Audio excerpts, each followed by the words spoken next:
बहुत स्वागत है भाई। फैजान आ चुके हैं, पवन मीना आ चुके हैं, स्नेहा आर्या आ चुके हैं, पंकज आ चुके हैं, सपना कुमारी आ चुके हैं, हरमेंद्र मीना जी आ चुके हैं। हाँ भाई, गुड इवनिंग। कैसे हैं आप सब लोग?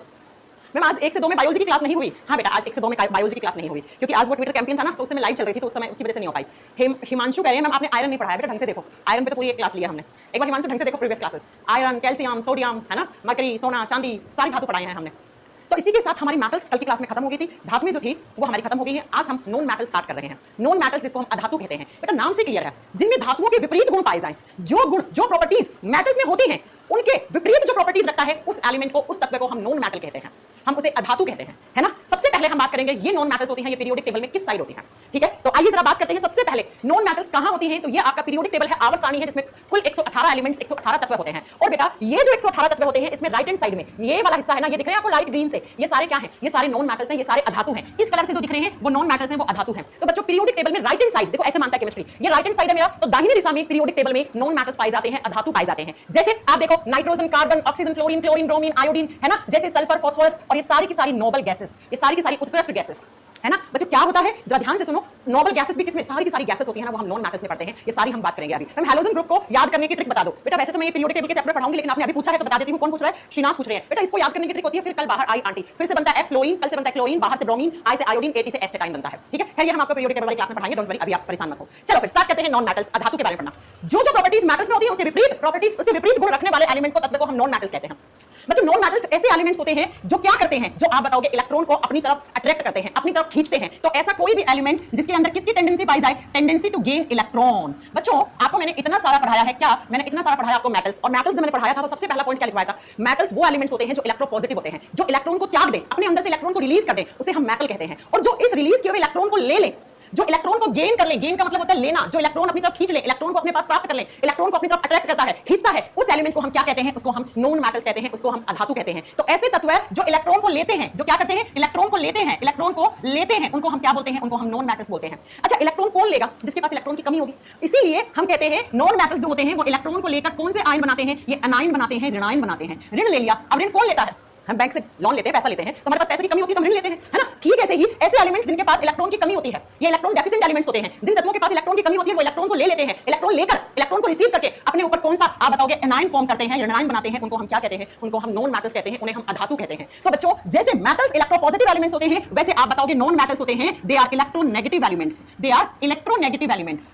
लिख दीजिए ये क्या होते हैं? ये इलेक्ट्रोनेगेटिव्स होते हैं। हिंदी में लिखो ये विद्युत ऋणात्मक तत्व होते हैं, ये विद्युत ऋणात्मक तत्व होते हैं, तत्व होते हैं। तो आपसे पता है एग्जामिनर कैसे क्वेश्चन पूछेगा? आपसे एग्जामिनर क्वेश्चन पूछेगा कि इलेक्ट्रोनेगेटिविटी हाई किसकी होती है? इलेक्ट्रोनेगेटिविटी क्या होता है? इलेक्ट्रोनेगेटिविटी क्या होता है बेटा? इलेक्ट्रोनेगेटिविटी अपनी तरफ खींचना होता है। तो बेटा जो नॉन मेटल्स होते हैं उनकी इलेक्ट्रोनेगेटिविटी ज्यादा होती है। इलेक्ट्रोनेगेटिविटी क्या होता है? The tendency of to attract electron, electron को अपनी तरफ खींचने की पावर को इलेक्ट्रोनेगेटिविटी कहा जाता है। तो नॉन मेटल्स की इलेक्ट्रोनेगेटिविटी हाई होती है। अब इलेक्ट्रोनेगेटिविटी ज्यादा है तो इलेक्ट्रोपॉजिटिविटी कम हो जाएगी, इलेक्ट्रॉन डोनेट करने की कैपेसिटी में कमी आ जाएगी। डोनेट कहां से करेंगे? इनके पास तो कमी होती है तो कोई खींचते हैं अपने पास, राइट। तो बताएंगे ये कौन से आयन बनाते हैं? एनायन बनाते हैं। इनकी इलेक्ट्रोनेगेटिविटी विद्युत ऋणात्मकता इनकी ज्यादा होती है और ये इलेक्ट्रोनेगेटिव एलिमेंट्स होते हैं। अब हम एक एक करके इनकी सारी प्रॉपर्टीज पढ़ेंगे, सारे गुण पढ़ेंगे हम। तो प्यारे बच्चों जो जो मेटल्स की प्रॉपर्टी थी उसके अपोजिट प्रॉपर्टीज ये शो करते हैं। मैंने पढ़ाया था आपको मेटल्स मैलिएबल होती हैं, मेटल्स धातु जो होते हैं वो आघात वर्धनीय होते हैं। आघात वर्धनीयता का मतलब क्या बताया था? मेटल्स को जब आप हथौड़े से पीटते हो तो वो पतली पतली चादर बना जाते हैं, वो पतली पतली शीट में कन्वर्ट हो जाते हैं। लेकिन बेटा नॉन मेटल्स में ऐसी कोई प्रॉपर्टी नहीं होती। क्यों? क्योंकि नॉन मेटल्स ब्रिटल होते हैं। ब्रिटल का मतलब होता है भंगुर होते हैं बेटा। ये ब्रिटल का मतलब होता है भंगुर। अगर आप इनको हथौड़े से पीटोगे ना चूर चूर हो जाएंगे, टूट जाएंगे। तो ये क्या होते हैं? नॉन मेटल्स एलिमेंट्स ब्रिटल होते हैं। ब्रिटल का मतलब होता है भंगुर होते हैं। इनको हथौड़े से पीटोगे तो चूर चूर हो जाएंगे, टूट जाएंगे बच्चों। तो मैं लिख सकती हूं नॉन मेटल्स क्या होते हैं? नॉन मैलिएबल होते हैं बेटा। अब नॉन मैलिएबल का मतलब क्या होते हो गया? इनमें आघात वर्धनीयता नहीं होती है, इनको हथौड़ों से नहीं तोड़ सकते हो आप। तो लिख दीजिए इनमें आघात वर्धनीयता नहीं पाई जाती है। क्यों? क्योंकि बेटा ये भंगुर होते हैं और ये टूट जाएंगे, टूट जाएंगे। आघात वर्धनीयता नहीं पाई जाती है। और क्योंकि बेटा ये ब्रिटल होते हैं, भंगुर होते हैं, तो आप इनसे खींच के तार भी नहीं बना सकते हो। मैंने मेटल्स की धातुओं की एक प्रॉपर्टी बताई थी। क्या बताई थी बेटा? है ना, मैंने आपको एक प्रॉपर्टी बताई थी कि धातुओं को खींच खींच के आप वायर बना सकते हो। जैसे हमारे घरों में बिजली के तार आते हैं वो कॉपर और एल्यूमिनियम के बने हुए आते हैं। क्योंकि बेटा जो मेटल्स होती है वो डक्टाइल होती हैं, तन्य होती हैं, लेकिन नॉन मेटल्स नॉन डक्टाइल होती हैं। लिख लीजिए these are non ductile. Non ductile का मतलब होता है इनमें तन्यता नहीं पाई जाती है, आप इनसे वायर नहीं बना सकते हो। कभी कार्बन के तार बने हुए देखे हैं क्या आपने? कभी आपने फास्फोरस, सल्फर, नाइट्रोजन, ऑक्सीजन के तार बने हुए देखे? नहीं बनते हैं, तन्यता नहीं पाई जाती है बच्चा, तन्यता नहीं पाई जाती है। चलिए अगली प्रॉपर्टी क्या हो सकती है नॉन मेटल्स की? मैंने कहा था जो धातुएं होती हैं वो जनरली सॉलिड स्टेट में होती हैं। जब हम धातुओं की अवस्था की बात करते हैं तो वो ठोस अवस्था में मिलते हैं। बस एक धातु को छोड़ दो, कौन सी धातु थी? मरकरी। पारा जो थी वो रूम टेंपरेचर पर हमें लिक्विड स्टेट में मिलता था। लेकिन बच्चों जब हम नॉन मेटल्स की बात करते हैं, नॉन मेटल्स की स्टेट की बात करते हैं, तो याद रखिएगा ये तीनों स्टेट में पाई जाती हैं। धातुओं की अवस्था तीनों होती है। ये आपको सॉलिड स्टेट में भी मिलती है, ठोस अवस्था में भी मिलती है। जैसे ठोस अवस्था में क्या क्या मिलता है? जैसे आप फॉर एग्जांपल लिख सकते हो बेटा, जैसे आपको कार्बन सॉलिड स्टेट में मिलता है बेटा, मिलता है कि नहीं मिलता है? हाँ जी मैम। जैसे डायमंड, अब आप कहोगे मैम डायमंड नॉन मेटल है। जी हाँ, जो हीरा होता है वो कार्बन से बनता है, कोयले की खदान से डायमंड मिलता है आपको, उसमें कार्बन ही होता है। तो बताइएगा, जैसे कार्बन हो गया, डायमंड हो गया, ये क्या है? ये आप बताओगे बेटा सॉलिड स्टेट में पाई जाने वाली नॉन मेटल्स होती हैं। नॉन मेटल्स हमें लिक्विड स्टेट में भी मिलती है, हमें तरल अवस्था में मिलती है। और कौन सी इकलौती ऐसी नॉन मेटल है जो आपको लिक्विड स्टेट में मिलती है? बहुत बार एग्जाम में क्वेश्चन आता है, that is bromine. That is bromine. Bromine एक अधातु होता है और वो लिक्विड स्टेट में मिलता है हमें। किसमें मिलता है? वो लिक्विड स्टेट में मिलता है, ये याद रखना। और नॉन मेटल्स आपको गैसीय स्टेट में भी मिलते हैं, गैस के रूप में भी मिल सकते हैं। अब गैस कौन कौन सी? जितनी भी सारी गैसेस आपने आज तक पढ़ी हैं, वो सारी गैसेस क्या होती हैं? नॉन मेटल होती हैं। जैसे आप लिख दो कौन कौन सी गैस, जैसे मैम नाइट्रोजन गैस होगी, जैसे मैम आप लिख दीजिए और कौन सी गैस, आप लिख दो हाइड्रोजन गैस, है ना। और जितनी भी नोबल गैसेस होती हैं, नोबल गैसेस में आप क्या पढ़ते हो? हीलियम पढ़ते होगे, आर्गन पढ़ते होगे, क्रिप्टोन पढ़ते होगे, ज़ेनॉन पढ़ते होंगे, एक्सेट्रा एक्सेट्रा। नोबल गैसेस की तो क्लास में अलग से पूरी क्लास लूंगी बेटा, एक चैप्टर लिखूंगी, ठीक है। सल्फर सॉलिड स्टेट में मिल सकता है बेटा, क्यों नहीं मिलता? लिख सकते हो कार्बन, डायमंड, सल्फर, सल्फर, और लिख दो आप फास्फोरस। ये सब आपको कहां मिलते हैं? ये सारे नॉन मेटल्स होते हैं और ये सारे आपको ठोस अवस्था में मिलते हैं। यहां पे याद करने वाली बात एक है कि जो ब्रोमीन होता है वो इकलौता नॉन मेटल होता है जो आपको लिक्विड स्टेट में मिलता है, जो आपको तरल अवस्था में मिलता है। अब मैं आपको एक क्वेश्चन देती हूं, आप लोग मेरे क्वेश्चन का आंसर देना, थोड़ा सा ढंग से पढ़ना, ठीक है। चलिए सुनिए, मेरा क्वेश्चन ये है कि कौन कौन से एलिमेंट्स हैं जो आपको लिक्विड स्टेट में मिलते हैं। ये क्वेश्चन पूछ रही हूं आपसे, वापस हम टॉपिक पे आएंगे अपने। कौन कौन से तत्व हैं जो आपको लिक्विड स्टेट में मिलते हैं? ए नंबर पे, ए ऑप्शन में मैंने दिया है मरकरी, बी ऑप्शन में मैंने आपसे पूछा है ब्रोमीन, और सी ऑप्शन में मैंने दे दिया आपको बोथ, और डी ऑप्शन में मैंने दे दिया सीजियम, सीजियम, सीजियम। अब आंसर करो इसका, क्या करोगे आप? इसका आंसर क्या करोगे आप? अरे सुनो, एलिमेंट पूछा है, एलिमेंट तो मेटल भी हो सकता है, नॉन मेटल भी हो सकता है, मेटलॉइड भी हो सकता है ना। तो ये मरकरी और ब्रोमीन दोनों के दोनों लिक्विड स्टेट में मिलते हैं हमें, वो बात अलग है। मरकरी पारा एक धातु होती है और ब्रोमीन एक अधातु होती है, वो बात अलग होती है। तो सी वाला ऑप्शन सही होगा। इसलिए क्वेश्चन को थोड़ा सा ढंग से पढ़ के आंसर करना। अगर धातु लिखा हुआ होगा तो मरकरी होगा, अधातु लिखा हुआ होगा तो ब्रोमीन होगा, एलिमेंट लिखा हुआ होगा तो दोनों वाला ऑप्शन ठीक करके आना, ठीक है बच्चों। तो इकलौता ऐसा अधातु जो लिक्विड स्टेट में मिलता है वो ब्रोमीन होता है। बच्चों मैंने लास्ट क्लास में आपको एक चीज पढ़ाई थी, क्या? जब मैंने मेटल्स पढ़ाया था पढ़ाया था कि मेटल्स के पास फ्री आयंस होते हैं, फ्री इलेक्ट्रॉन्स होते हैं, इसलिए उनके अंदर से इलेक्ट्रिसिटी जो होती है वो पास हो जाती है। तो metals are good conductor of electricity, विद्युत के सुचालक होते हैं। लेकिन आप सोचिए, नॉन मेटल्स एनायंस बनाते हैं, वो इलेक्ट्रॉन लेते हैं, इनके पास तो खुद के पास इलेक्ट्रॉन की कमी है, तो फ्री आयंस, फ्री इलेक्ट्रॉन्स नहीं है, तो इनके अंदर से इलेक्ट्रिसिटी पास नहीं कर सकती। तो ये क्या होते हैं? Non metals are bad conductor of electricity. These are bad conductor of electricity. लिख दीजिए, अधातु जो होते हैं वो विद्युत के कुचालक होते हैं, इनके अंदर से इलेक्ट्रिसिटी पास नहीं कर सकती, ये विद्युत के कुचालक होते हैं। लेकिन बेटा यहां पर आपको एक अपवाद याद रखना है। अपवाद का मतलब क्या होता है? एक्सेप्शन, जिसके ऊपर ये लाइन फॉलो नहीं करती। एक ऐसा नॉन मेटल है जो बेटा गुड कंडक्टर ऑफ इलेक्ट्रिसिटी होता है, और ये अपवाद में लिखना है आपको। अपवाद कौन सा अधातु है जो गुड कंडक्टर ऑफ इलेक्ट्रिसिटी होता है? ग्रेफाइट। कौन सा होता है बच्चा? ग्रेफाइट। अब आप कहोगे मैम ग्रेफाइट नॉन मेटल है, मैं कहूंगी यस। क्यों? क्योंकि ग्रेफाइट किससे बनता है? कार्बन से, और कार्बन क्या होता है? नॉन मेटल होता है, नॉन मेटल होता है। तो आप याद रखिएगा, वैसे सारे के सारे अधातु होते हैं वो बैड कंडक्टर ऑफ इलेक्ट्रिसिटी होते हैं, लेकिन बच्चों आपको याद रखना है कि एक अधातु ऐसी होती है जो गुड कंडक्टर ऑफ इलेक्ट्रिसिटी होती है। अगला मैंने आपको पढ़ाया था कि मेटल्स जो होती हैं वो लस्टर्स होती हैं। लस्टर्स का मतलब होता है उनमें चमक होती है। क्यों होती है वो भी मैं आपको पढ़ा चुकी हूं। लेकिन बेटा नॉन मेटल्स होती हैं, उनके अंदर चमक नहीं होती है। तो ये क्या होते हैं? अधातु नॉन लस्टर्स होते हैं। क्या होते हैं? नॉन लस्टर्स होते हैं। अब नॉन लस्टर्स का मतलब होते हैं ये चमकीले नहीं होते हैं, चमकीले नहीं होते हैं, इनके अंदर चमक नहीं होती बेटा, ठीक है। इनके अंदर क्या नहीं होती? चमक नहीं होती। लेकिन यहां पे फिर आपको दो अपवाद याद रखने हैं। जनरली जो नॉन मेटल्स होती है उनके अंदर किसी भी तरीके की कोई शाइनिंग चमक नहीं होती है, लेकिन दो नॉन मेटल्स ऐसी होती हैं जिनके अंदर चमक होती है, वो चमकते हैं बेटा। एक्सेप्शन, बस अपवाद याद रखने हैं आपको। और ये कौन कौन से अपवाद है? आयोडीन और ग्रेफाइट। कौन कौन से? एक आयोडीन, आयोडीन क्या होता है? नॉन मेटल होता है, ब्रोमीन, क्लोरीन, है ना, आयोडीन, एस्टेटाइन। और दूसरा आप रखोगे ग्रेफाइट। ग्रेफाइट में भी चमक होती है और आयोडीन में भी चमक होती है। तो ये क्या बन गए हैं? ये अपवाद बन गए हैं बेटा। ये क्या बन गए? ये अपवाद बन गए हैं, ठीक है।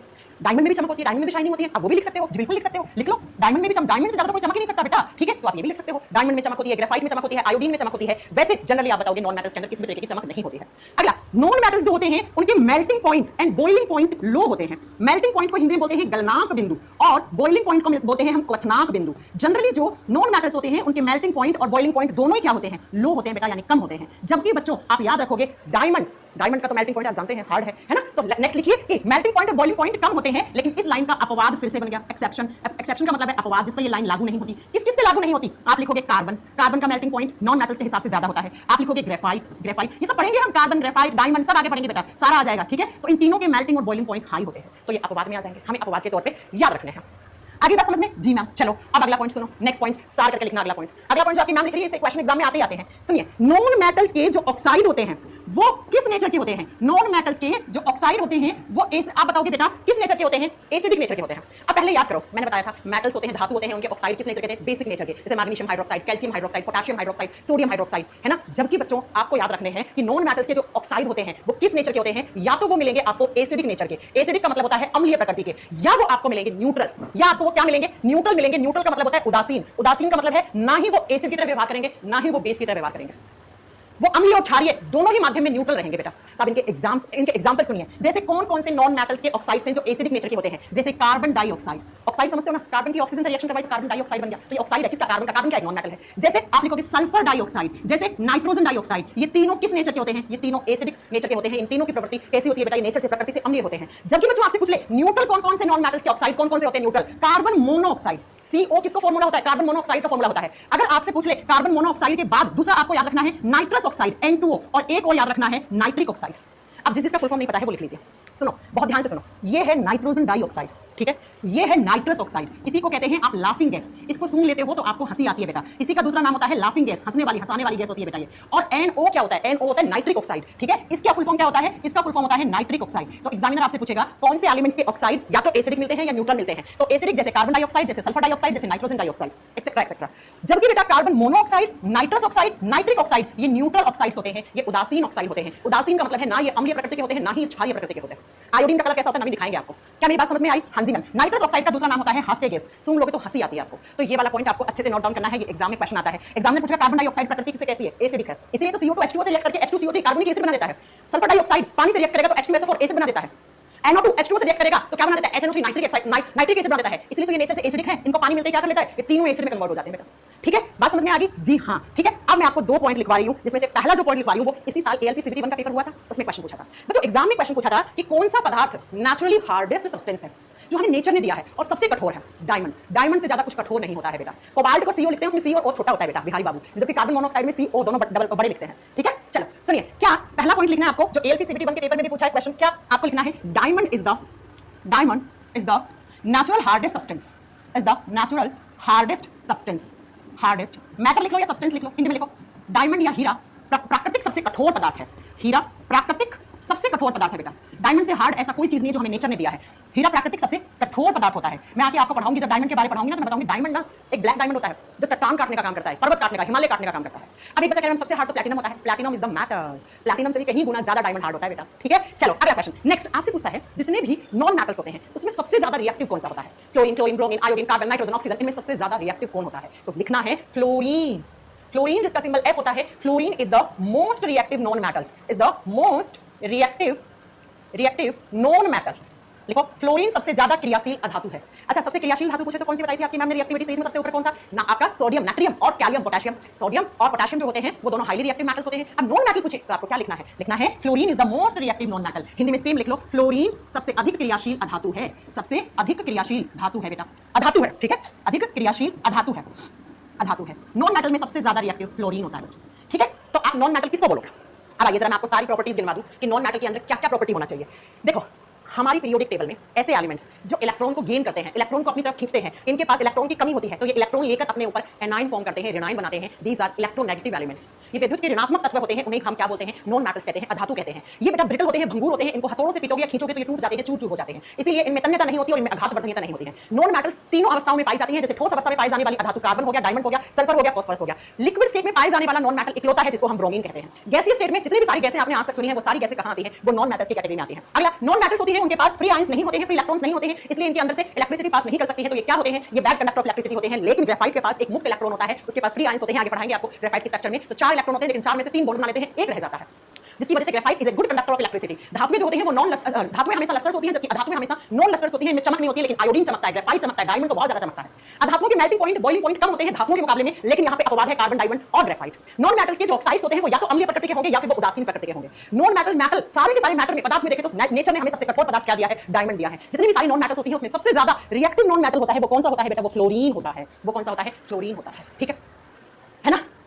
अब चलो आओ, अब हम कौन कौन सी नॉन मेटल्स पढ़ेंगे। नंबर 1 पे लिखो फास्फोरस, एक नंबर पे लिखो फास्फोरस। आज हम फास्फोरस कंप्लीट कर लेंगे, फिर कार्बन थोड़ा बड़ा है, उसको 2-3 क्लास लगेगी पढ़ने में। फास्फोरस, फास्फोरस शब्द का पूरा मीनिंग क्या है आप जानते हैं। फास्फो का मतलब होता है, फास्फो एक ग्रीक भाषा का शब्द है, इसका मतलब होता है चमक, शाइनिंग। ठीक है, फास्फोरस का सिंबल P होता है बेटा। एटॉमिक नंबर अब आप बता दीजिए, इसका परमाणु क्रमांक 15 नंबर पे आता है। अगर आपसे पूछे कौन से ब्लॉक में आता है, P ब्लॉक में आता है बेटा। आप सुनो P ब्लॉक कौन सा होता है, जिनको बिल्कुल भी पीरियोडिक टेबल नहीं आती है उनके लिए बता देती हूं मैं। ये वाला ब्लॉक, ये जो ब्लॉक है ना, इसको P ब्लॉक कहते हैं। ग्रुप नंबर 13 से शुरू होता है, 18 पे खत्म होता है, इसको P ब्लॉक कहते हैं बेटा, इसे P ब्लॉक कहते हैं। ठीक है, याद रख लोगे ये चीज। तो ये रहा 15 नंबर पे फास्फोरस। फास्फोरस मैं आपको बता दूं वैसे 15वें ग्रुप में आता है, खैर छोड़ो, ग्रुप में पीरियोडिक टेबल में आपको ऐसे याद करवा दूंगी सारे, राइट। चलिए हम फ्लोरीन नहीं पढ़ रहे बेटा, हम फास्फोरस पढ़ रहे हैं। फास्फोरस की खोज किसने की थी? हेनिंग ब्रैंड करके साइंटिस्ट हैं जिन्होंने इसकी खोज की थी। तो लिख लीजिए, फास्फोरस के डिस्कवरी के लिए आपको कौन से वैज्ञानिक का नाम याद करना है? हेनिंग ब्रैंड करके नाम है बेटा, हेनिंग ब्रैंड। अब हिंदी मीडियम वालों तुम्हें साइंस वैज्ञानिकों के नाम तो इंग्लिश में याद करने पड़ेंगे बेटा। फास्फोरस की जो स्ट्रक्चर की बात करते हैं तो ये टेट्राहाइड्रल स्ट्रक्चर शो करता है। फास्फोरस की संरचना कैसी होती है? इसकी संरचना होती है टेट्राहाइड्रल, चतुष्फलकीय होते हैं बेटा। टेट्रा का मतलब होता है 4, हाइड्रल का मतलब चतुष्फलकीय। लिख दीजिए, इसकी संरचना कैसी होती है? चतुष्फलकीय होती है बच्चों। इसीलिए जब भी हम फास्फोरस को लिखते हैं, फास्फोरस के अंदर क्या होता है? 4 फास्फोरस कोवेलेंट बॉन्ड से जुड़े हुए होते हैं। जब भी हम फास्फोरस लिखते हैं तो फास्फोरस को लिखा जाता है P4, ऐसे लिखते हैं बेटा फास्फोरस को। P4 का मतलब होता है फास्फोरस, ठीक है। P4 का मतलब क्या होता है? फास्फोरस होता है। अब आइए जरा, ये तो होगी फास्फोरस की खोज किसने की, एटॉमिक नंबर क्या होता है, कौन से ब्लॉक में आता है, 15वें ग्रुप में आता है, ठीक है। ये सब आप याद कर लोगे बच्चों। जब फास्फोरस की बात करते हैं तो फास्फोरस 3 प्रकार का होता है। P4 फास्फोरस, फास्फोरस 3 प्रकार का होता है, जहां से इतने सारे क्वेश्चंस बनते हैं एग्जाम में। कौन कौन सा फास्फोरस? नंबर 1 पे आता है रेड फास्फोरस। अब मैंने P लिखा है तो समझ जाना, इसका मतलब है फास्फोरस। लाल फास्फोरस। दूसरा जो आता है बेटा उसको बोलते हैं व्हाइट फास्फोरस, सफेद फास्फोरस, सफेद phosphorus, white phosphorus, white phosphorus. और तीसरा जो आता है वो आता है बेटा ब्लैक फास्फोरस, काला फास्फोरस। 3 फास्फोरस आते हैं, कौन कौन सा? सफेद, काला और लाल। एक बच्चा कहता है पीला फास्फोरस होता है, नहीं, सफेद फास्फोरस को खुला छोड़ते हो तो वो पीला हो जाता है, फिर वापस व्हाइट हो जाता है, फिर वापस होता है, ऐसा होता है, ठीक है। चलिए सुनिए, 3 प्रकार के फास्फोरस होते हैं, लाल फास्फोरस, सफेद फास्फोरस एंड काला फास्फोरस। लाल फास्फोरस की बात करते हो बेटा तो लाल फास्फोरस कहां काम में आता है? ये माचिस की तिल्ली बनाने में काम आता है। माचिस की तिल्ली होती है ना, ये वाला हिस्सा माचिस की तिल्ली का लकड़ी का बना हुआ होता है, और ये यहां पर ऐसे लाल तरीके का जो लगा हुआ होता है, लाल लाल सा लगा हुआ होता है माचिस के ऊपर, जिसको आप ऐसे जलाते हो, है ना। तो ये किसका बना हुआ होता है? ये रेड फास्फोरस का बना हुआ होता है। मैचस्टिक बनाने में काम में लेते हैं। मैचस्टिक का मतलब होता है बेटा माचिस की तिल्ली बनाने में। अब मैं आपको एक चीज और बता दूं, माचिस की जो तिल्ली होती है ना, उसमें जो लाल वाला कलर होता है वो तो लाल फास्फोरस होता है, लेकिन माचिस की तिल्ली के ऊपर सबसे आखिर वाला इस हिस्से पे आप ये टिप देखोगे ना, इस टिप पर चूर्ण का पाउडर होता है, और लेड के चूर्ण का पाउडर सा होता है। तो ये वाला हिस्सा होता है ना, यहाँ पे लगा हुआ होता है लेड पाउडर। लेड का मतलब क्या होता है बेटा? जल्दी बताओ। लेड का मतलब होता है सीसा धातु। तो इसके ऊपर लगा हुआ होता है सीसा धातु का चूर्ण। लेड को पीस के यहाँ पर लगाते हैं, जिस हिस्से को आप ऐसे रगड़ते हो माचिस के बॉक्स के ऊपर। तो याद रखना, क्वेश्चन कैसे पूछेगा। सुनिए, माचिस की तिल्ली के ऊपर जो लाल कलर का जो बना हुआ है वो तो लाल फास्फोरस से बना हुआ है, लेकिन उसकी जो टिप है उसके ऊपर क्या रहता है? लेड का, पीसे हुए लेड का पाउडर रहता है बच्चों। और अब आप कहोगे जो मैम माचिस होती है इस वाली सरफेस पे जहां पर हम जलाते हैं, ये किसका बना हुआ है? तो ये भी लाल फास्फोरस से बना हुआ है। तो माचिस की तिल्ली बनाने में, मैच बॉक्स में जो जिस हिस्से पे आप जलाते हो वो भी लाल फास्फोरस का बना हुआ होता है, ठीक है। तो लाल फास्फोरस का सबसे बड़ा यूज है मैचस्टिक इंडस्ट्रीज में। बात करते हैं सफेद फास्फोरस के बारे में। अभी मैं यहाँ से ब्लैक फास्फोरस हटा रही हूँ, पहले सफेद फास्फोरस डिटेल में पढ़ेंगे। सुनिए, जो सफेद फास्फोरस होता है ये सबसे ज्यादा रिएक्टिव होता है, मोस्ट रिएक्टिव फास्फोरस। अगर आपसे पूछे सबसे ज्यादा क्रियाशील फास्फोरस कौन सा है, तो सबसे क्रियाशील फास्फोरस आपका सफेद फास्फोरस होता है। आप जानते हैं सफेद फास्फोरस को खुला नहीं छोड़ सकते, इसकी हीट को कम करने के लिए पानी में डुबो के रखा जाता है इसको। सबसे क्रियाशील फास्फोरस पूछे तो व्हाइट फास्फोरस। मैं बता दूं आपको इन तीनों में सबसे ज्यादा होता है रिएक्टिव व्हाइट फास्फोरस, ठीक है। उसके बाद होता है रिएक्टिव आपका लाल फास्फोरस, कौन सा? रेड। 2 नंबर पे आता है आपका रेड फास्फोरस, और उसके बाद आता है ब्लैक फास्फोरस। तो अगर तीनों फास्फोरस में पूछे सबसे ज्यादा रिएक्टिव कौन सा है? सफेद। उसके बाद लाल, उसके बाद सबसे कम रिएक्टिव कौन सा है? ब्लैक फास्फोरस, ठीक है ना। चलो अब सुनो, सफेद फास्फोरस जो है वो इतना ज्यादा रिएक्टिव है कि इसकी हीट को कम करने के लिए, इसकी उष्मा को हम हीट डिक्रीज करने के लिए किसमें डुबो के रखते हैं? पानी में डुबो के रखा जाता है बेटा। कभी भी सफेद फास्फोरस को ऐसे ही नहीं रखा जाता है, इसे पानी में डुबो के रखा जाता है। क्यों? क्योंकि बेटा सफेद फास्फोरस का इग्निशन टेंपरेचर कम होता है, बहुत कम तापमान पे आग लगा देता है बेटा। तो लिख दीजिए, सफेद फास्फोरस को हम पानी में डुबो के रखते हैं। क्यों रखते हैं? क्योंकि इसका इग्निशन टेंपरेचर कम होता है। अब आप बोलोगे मैम ये इग्निशन टेंपरेचर क्या होता है? बेटा इग्निशन टेंपरेचर को हिंदी में कहते हैं ज्वलनशील तापमान, ठीक है। वो मिनिमम तापमान जिस पर आग लग जाए। तो ये वाला फास्फोरस है ना, इसका तापमान कम होता है तीनों में, तो ये आग लगा देता है, इसीलिए हम इसको सबसे ज्यादा रिएक्टिव फास्फोरस कहते हैं। और इसकी उष्मा को डिक्रीज करने के लिए हमेशा इसको पानी के अंदर डुबो के रखा जाता है बेटा। अगला जो व्हाइट फास्फोरस होता है, इसके कहां काम आता है? क्या काम आता है? जब ये इतना ज्यादा खतरनाक है तो कुछ ना कुछ तो काम आ रहा होगा। जी हाँ, एक बात और बताऊं इसके बारे में, जब ये अंधेरे में रखा हुआ होता है ना तो ये चमकता है। अंधेरा, पूरे कमरे में अंधेरा है और थोड़ी सी कहीं से लाइट पड़ गई इसके ऊपर से, तो ये चमकता है बेटा। तो लिख देना डार्कनेस में, है ना, अंधेरे में कौन सा फास्फोरस चमकता है? तो अंधेरे में चमकता है बेटा आपका यही वाला सफेद फास्फोरस। अंधेरे में क्या करता है? चमकता है बेटा। व्हाइट फास्फोरस शाइन करना शुरू कर देता है, अंधेरे के अंदर चमकने लग जाता है बेटा, ठीक है। अब मैं यहीं से आपको क्वेश्चन और बताती हूँ। चूहे मारने की दवा सुना है आपने? हमारे घरों में चूहे मारने की दवा आती है, जिसको कभी कभी चूहे मारने की दवा के नाम से क्वेश्चन आता है, कभी कभी आता है रोडेंटिसाइड्स, कृतकनाशी। रोडेंटिसाइड का मतलब क्या होता है? जो कुतर के चीजें खा जाते हैं, अखबार है ना, कॉटन कपड़ा, जिसको कुतर के खा जाते हैं। जैसे चूहा कुतर के खा जाता है, और जैसे गिलहरी कुतर के खा जाती है। तो जो सामान को कुतर के खाते हैं उनको बायोलॉजी में रोडेंट्स बोलते हैं, और इनको मारने की जो दवाइयां काम मिल जाती हैं उनको रोडेंटिसाइड कहते हैं। तो जरा सुनिए मेरी बात, क्या कि जो रेड किलर आती है, रेड किलर को बोलते हैं हम चूहे मारने की दवा, चूहे मारने की दवा। और इसके अंदर यही वाला फास्फोरस काम में लिया जाता है। चूहे मारने की दवा को कहते क्या है? चूहे मारने की दवा को कहा जाता है जिंक फॉस्फाइड। क्या कहा जाता है? जिंक फॉस्फाइड कहा जाता है। हिंदी में सेम नाम लिखो बेटा, जिंक फॉस्फाइड कहते हैं हम चूहा मारने की दवा को। इसका केमिकल फॉर्मूला होता है ZN3P2, ये इसका केमिकल फॉर्मूला होता है। और इसी चूहे मारने की दवा के अंदर क्या रहता है? व्हाइट फास्फोरस रहता है, P है ना, P4 फास्फोरस। अगर आपसे पूछे चूहे मारने की दवा का बहुत बार एग्जाम में आता है, या रोडेंटिसाइड का केमिकल नेम क्या है? रोडेंट्स क्या होते हैं? जो कुतर के खाते हैं, ठीक है। लिख लीजिए कि जिंक फॉस्फाइड को ही हम क्या कहते हैं? चूहे मारने की दवा कहते हैं। पहला काम तो इसका ये हो गया। दूसरा काम मैं बताती हूं आपका, सफेद फास्फोरस का क्या काम करता है बेटा? ये काम आता है स्मोक बॉम्ब बनाने में, स्मोक बॉम्ब्स बनाने में। अब ये स्मोक बॉम्ब क्या होते हैं? धूम्रपट बोलते हैं इसको, या धूम्रपट बॉम्ब बोलते हैं, धूम्रपट बनाने में। बच्चों आपने मूवी देखी होगी, मूवी में आप देखते हो बहुत सारा धुआं निकलता है ना, ऐसे स्मोक सा बनता है, और उस धुएं के बीच में से हीरो की एंट्री हो रही होती है। वो धुएं किसके होते हैं? व्हाइट फास्फोरस के होते हैं। हमारे फौजी भाई होते हैं ना, ये लोग जो स्पेशल जो बीएसएफ वगैरह होती है, जो बॉर्डर पे तैनात रहती है, जो फर्स्ट लाइन होती है अपनी डिफेंस की बीएसएफ, तो वो लोग स्मोक बम्स रखते हैं। जैसे उन्हें लगता है कोई आतंकवादी आ रहा है ना, बहुत सारी सेना आ रही है, तो वो स्मोक बम छोड़ देते हैं। स्मोक बम से आंखों में ईचिंग होने लग जाती है और थोड़ी देर के लिए उनकी विजिबिलिटी लो हो जाती है। तो जो भी आतंकवादी वगैरह आते हैं, जो दुश्मन लोग आते हैं, वो लोग क्या होता है, थोड़ी देर के लिए अपनी आंखें मसलना शुरू कर देंगे, उनको दिखाई नहीं देगा। तो इसी को क्या कहते हैं बेटा, इसी को स्मोक बम कहते हैं। तो धूम्रपट बनाने में किसका काम में लिया जाता है, आपको बताओगे, फॉस्फोरस को काम में लिया जाता है। ठीक है, तो सफेद phosphorus is the highest reactive phosphorus. इसको आपको इतने क्वेश्चंस याद रखने हैं। अब आता है बच्चा हमारा तीसरा फॉस्फोरस, और तीसरा फॉस्फोरस कौन सा था, ब्लैक फॉस्फोरस, काला फॉस्फोरस। और काला फॉस्फोरस के बारे में पहला पॉइंट याद रखना है, it is the least reactive phosphorus. तीनों में सबसे कम क्रियाशील फॉस्फोरस कौन सा होता है, यही सबसे कम क्रियाशील फॉस्फोरस पूछेगा तो वो कौन सा होता है, वो ब्लैक फॉस्फोरस होता है। इसका एक नाम और भी होता है, उसको फॉस्फोरीन भी कहते हैं, फिर लिखने की जरूरत नहीं, फॉस्फोरीन भी इसको कहा जाता है काले फॉस्फोरस को। कहां काम आता है बेटा, ये मेटलोइड्स बनाने में काम आता है।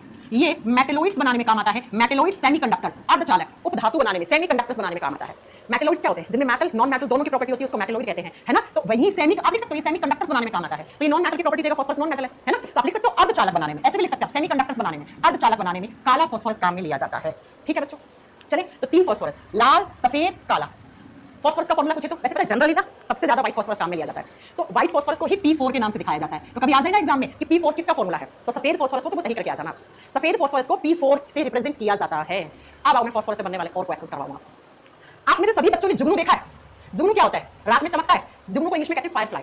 जुगनू बच्चों, जुगनू के अंदर फॉस्फोरस पाया जाता है, और इसी मैंने कहा ना फॉस्फोरस अंधेरे में चमकता है। तो जुगनू जब अंधेरे में आते हैं तो वो लाइट एमिट करते हैं, है ना, उसे फ्लोरोसेंट लाइट कहते हैं, राइट। और उन्हीं जुगनू में फॉस्फोरस भी पाया जाता है, जिसकी वजह से जुगनू अंधेरे में क्या होते हैं, चमकते हैं बेटा। तो जो फायरफ्लाइज होते हैं वो किससे चमकते हैं, फॉस्फोरस की प्रेजेंस से चमकते हैं। फॉस्फोरस अंधेरे में चमकता है। अब मैं आपको दूसरा एकदम सही सटीक एग्जांपल देने वाली हूं बेटा। जब इंसान मर जाता है तो इंसान को जला देते हैं, जलने के बाद राख बन जाता है। अब थोड़ी बहुत हड्डियों वड्डियों का चूर्ण नहीं जल पाता है, या दांत वांत अच्छे से नहीं जल पाते हैं, तो बेटा वो राख के अंदर मिक्स हो जाता है। और हमारी हड्डियां किसकी बनी हुई हैं, कैल्शियम कार्बोनेट और कैल्शियम फॉस्फेट की बनी हुई होती हैं। हड्डियों में क्या होता है, फॉस्फेट, फॉस्फोरस होता है। तो बच्चों जब इंसान को जला देते हैं तो उसकी राख वाक के अंदर क्या होता है, फॉस्फोरस होता है। अब इस फॉस्फोरस पे जब पूर्णिमा की रात होती है, थोड़ी बहुत चमक पड़ती है, तो इस फॉस्फोरस के ऊपर जब चमक पड़ती है तो ये फॉस्फोरस चमकता है रात में। और तांत्रिक बाबा लोग कहते हैं कि हमने ये कर दिया वो कर दिया, है ना। तो इसीलिए फॉस्फोरस का नाम होता है फायर ऑफ ग्रेवयार्ड। ऐसा लगेगा जब अंधेरे में फॉस्फोरस को रखोगे, उसके ऊपर थोड़ी बहुत लाइट आके गिरती है पूर्णिमा की रात पे, तो हमारी हड्डियों के अंदर फॉस्फोरस होता है। उसी फॉस्फोरस के चूर्ण राख के अंदर मिला होता है, इंसान जल जाता है, राख बन जाती है। तो क्या होता है, तो उसके ऊपर क्या होता है, जैसे ही पूर्णिमा की रात होती है तो आपकी लाइट आके गिरती है, तो वो फॉस्फोरस चमकता है, वो फॉस्फोरस चमकता है बच्चों। तो इसी कहा जाता है फायर ऑफ ग्रेवयार्ड। शमशान घाट की आग किसको कहते हैं, फॉस्फोरस को कहते हैं। ऐसा लगेगा जैसे आग लगी, लेकिन आग नहीं लगी हुई होती है वो। एक बच्चा कह रहा है अरे मैडम परिभाषा पूरी लिखा देकर, प्रेम सिंह कौन सी परिभाषा, ये आप लिख नहीं सकते हो। जुगनू के अंदर फॉस्फोरस पाया जाता है, जिसकी वजह से वो रात में चमकता है। ऐसे लिखवाने लगी तो फिर तो हो गया काम, है ना। तो नेक्स्ट लिखो, फॉस्फोरस को क्या कहा जाता है। देखिए phosphorus P4 phosphorus is known as fire of graveyard. ऐसे लिखो आप, is known as fire of graveyard. Graveyard Hindi में लिखो। फॉस्फोरस को कब्रिस्तान की आग कहा जाता है। आपको लिखवा दिया पूरा, फॉस्फोरस को कब्रिस्तान की आग कहा जाता है। ये कब्रिस्तान में आग लगा है, लेकिन वो आग नहीं है बेटा, वो फॉस्फोरस की राख है, आग कहा जाता है। लिख लोगे फॉस्फोरस के बारे में ये पॉइंट जी। चलिए अब चलते हैं अगला। फॉस्फोरस ना बेटा एक कंपाउंड बनाता है PH3। 3 हाइड्रोजन के साथ जब फॉस्फोरस रिएक्ट करता है तो एक कंपाउंड बनाता है जिसको कहते हैं फॉस्फीन। इसको कहा जाता है फॉस्फीन। फॉस्फीन मत कर देना, फॉस्फीन अलग होता है, ये फॉस्फीन है बच्चों। फॉस्फीन का फॉर्मूला होता है PH3 ऐसे। और ये जो फॉस्फीन गैस होती है ना, ये बहुत ज्यादा टॉक्सिक होती है, ये जहरीली गैस होती है, ये टॉक्सिक होती है, ये जहरीली होती है, ये दम घोटू होती है, ये सफोकेटिंग होती है। और पता है इसमें स्मेल कैसी आती है, रोटन फिश जैसी, सड़ी हुई मछली जैसी होती है। अच्छा कब्रिस्तान या शमशान आप लिख सकते हो, ठीक है। ग्रेवयार्ड का मतलब वैसे शमशान होता है। लिख दीजिए बेटा इसको ना, शमशान लिख दो या कब्रिस्तान लिख दो, ठीक है। अब इतना थोड़ी ना एग्जामिनर इतनी हिंदी करके लिखेगा, इतना थोड़ी ना।